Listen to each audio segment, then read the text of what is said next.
আসসালামু আলাইকুম। আপনারা দেখতে পাচ্ছেন এখানে ষষ্ঠ শ্রেণীর গণিতের অনুশীলনীর 1.4-এর সমতুল ভগ্নাংশ নির্ণয়। এখানে আছে আপনার হলো 5/8 আর হলো দ্বিতীয় ভগ্নাংশে আছে 15/24। এটাকে আমরা সমতুল ভগ্নাংশে নির্ণয় করব। তো এখানে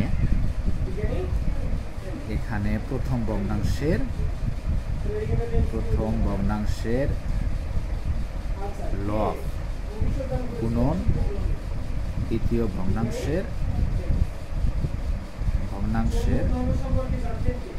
হর, ঠিক আছে, সমান সমান প্রথম ভগ্নাংশের লব এখানে 5, ঠিক আছে, 5 গুণন দ্বিতীয় ভগ্নাংশের হর এখানে 24, ঠিক আছে, 24। 5 আর 24 গুণন করলে হয় 120। আমরা এখানে রাপও করতে পারি, এখানে রাপ করে দেখাই দিলে 24 গুণন হলো 5, ঠিক আছে।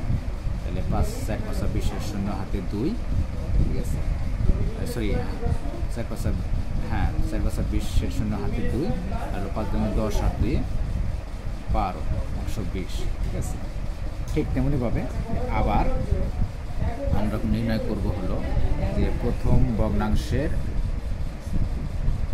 ভগ্নাংশের হর, ঠিক আছে, প্রথম ভগ্নাংশের হর আর হলো দ্বিতীয় ভগ্নাংশের লব। এরা আগেরটা করছি আমরা হলো প্রথম ভগ্নাংশের লব গুণন হলো দ্বিতীয় ভগ্নাংশের হর। এখন করব আমরা প্রথম ভগ্নাংশের হর গুণন হলো দ্বিতীয় ভগ্নাংশের লব গুণন দ্বিতীয় ভগ্নাংশের হলো লব, ঠিক আছে। আচ্ছা, এটা আমরা এখানে নিচেই করতে পারি, সমস্যা নাই। প্রথম ভগ্নাংশের হর এখানে কত 8, ঠিক আছে, গুণন দ্বিতীয় ভগ্নাংশের লব এখানে কত 15, ঠিক আছে, সমান সমান 120। তাহলে এখানেও কিন্তু আমাদের গুণফল 120 হচ্ছে, এখানে গুণফল 120 হচ্ছে। তাহলে আমরা এটা নির্ণয় করতে পারলাম যে এই ভগ্নাংশ দুইটা সমতল ভগ্নাংশ। তখন আমরা এইভাবে লিখব যে অতএব ভগ্নাংশদ্বয়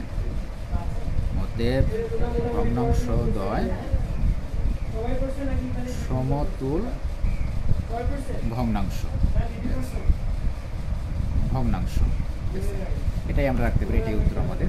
যদি এটা যদি সমান না হতো, এখানে 120, এখানে অন্য সংখ্যা আসছে 110 আসছে, ঠিক আছে, বা 120 আসে নাই, তো সেক্ষেত্রে আমাদের লিখতে হতো যে ভগ্নাংশদ্বয় সমতল ভগ্নাংশ নয়। তখন আমরা এখানে 9 কথাটা লিখব, ঠিক আছে। তো এভাবেই আমাদের সমতল ভগ্নাংশ নির্ণয় করতে হবে।